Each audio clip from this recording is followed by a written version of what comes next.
السلام علیکم دوستوں، امید کرتی ہوں کہ آپ سب خیریت سے ہوں گے۔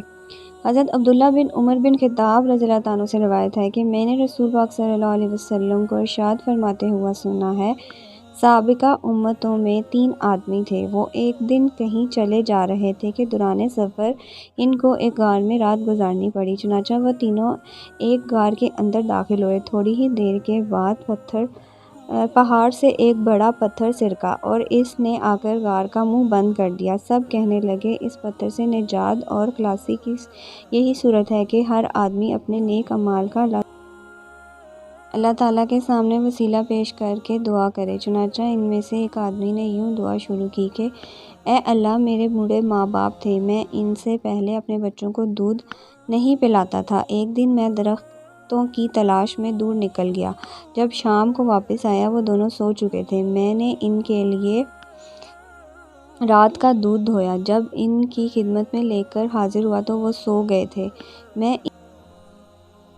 میں نے ان کو جگانا پسند نہیں کیا اور مجھے یہ بات بھی اچھی نہ لگی کہ ان سے پہلے اپنے بچوں کو دودھ پلاؤں۔ چنانچہ میں اسی حالت میں دودھ کا پیالہ میرے ہاتھ میں تھا اور ان کی بیدار ہونے کا انتظار کرتا رہا، یہاں تک کہ ساری رات گزر گئی اور صبح صادق ہو گئی۔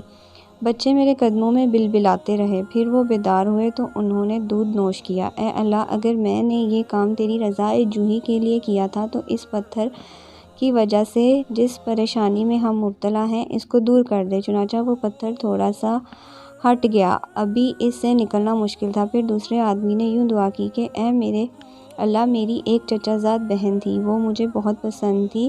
ایک روایت میں یہ الفاظ ہے کہ میں اس سے اس قدر محبت کرتا تھا جس قدر کوئی مرد عورت سے محبت کرتا ہو، بلکہ اس سے بھی زیادہ۔ ایک دن میں نے اس سے برائی کا ارادہ کیا تو وہ نہ مانی، حتیٰ کہ وہ قحط میں مبتلا ہوئی تو میرے پاس آئی۔ میں نے اس کو 120 دینار اور شرط پر دیے کہ وہ مجھے برائی کا موقع دے دے۔ وہ تیار ہو گئی، یہاں تک کہ جب میں اس پر قابو پا لیا، ایک روایت میں ہے کہ جب میں اس کی 2 ٹانگوں کے درمیان مشابہت کے لیے بیٹھ گیا تو کہنے لگی، خدا سے ڈرو، جائز طریقے سے ہی پردہ ثابت کرو۔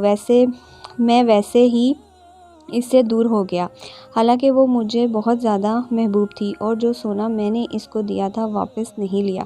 اے اللہ، اگر میں نے یہ کام تیری خوشمندی کے لیے کیا تھا تو اس مصیبت سے ہمیں نجات دے دے جس میں ہم مبتلا ہیں۔ چنانچہ وہ پتھر تھوڑا سا مزید اپنی جگہ سے ہٹ گیا، ابھی بھی اس سے نکلنا مشکل تھا۔ پھر تیسرے آدمی نے دعا کی، اے اللہ، میں نے چند مزدور اجرت پر رکھے تھے، ایک آدمی کے سوا سب کو مزدوری ادا کر دی۔ وہ آدمی جس کی مزدوری میں ادا نہیں کی تھی، وہ اپنی مزدوری چھوڑ کر چلا گیا تھا۔ میں نے اس کی اجرت کو بڑھایا یہاں تک کہ اس سے منکسر ہو گیا۔ میرے پاس ایک عرصے کے بعد وہ آیا اور اس نے کہا، اے اللہ کے بندے، میری اجرت مجھے دے دو۔ میں نے کہا، یہ اونٹ، گائیں، بکریاں اور غلام وغیرہ جو تجھے نظر آ رہے ہیں، یہ سب تیری ہی اجرت ہے۔ اس نے کہا، اے اللہ کے بندے، میرے ساتھ مذاق نہ کرو۔ میں نے کہا، میں تیرے ساتھ مذاق نہیں کر رہا۔ چنانچہ اس نے وہ سارا مال لیا اور سارے جانور ہانک کے لے گیا، کوئی چیز نہیں چھوڑی۔ اے اللہ، اگر میں نے یہ کام تیری رضا حاصل کرنے کے لیے کیا تھا تو ہمیں اس مصیبت سے چھٹکارا عطا فرما دے جس میں ہم مبتلا ہیں۔ چنانچہ وہ پتھر دور ہو گیا اور وہ تینوں اس غار سے نکل کر آگے روانہ ہو گئے۔ معلوم ہوا کہ مشکلات کے پیش آنے پر اللہ تعالیٰ سے دعا کرنی چاہیے، اور یہ تعمیل حکم بھی ہے۔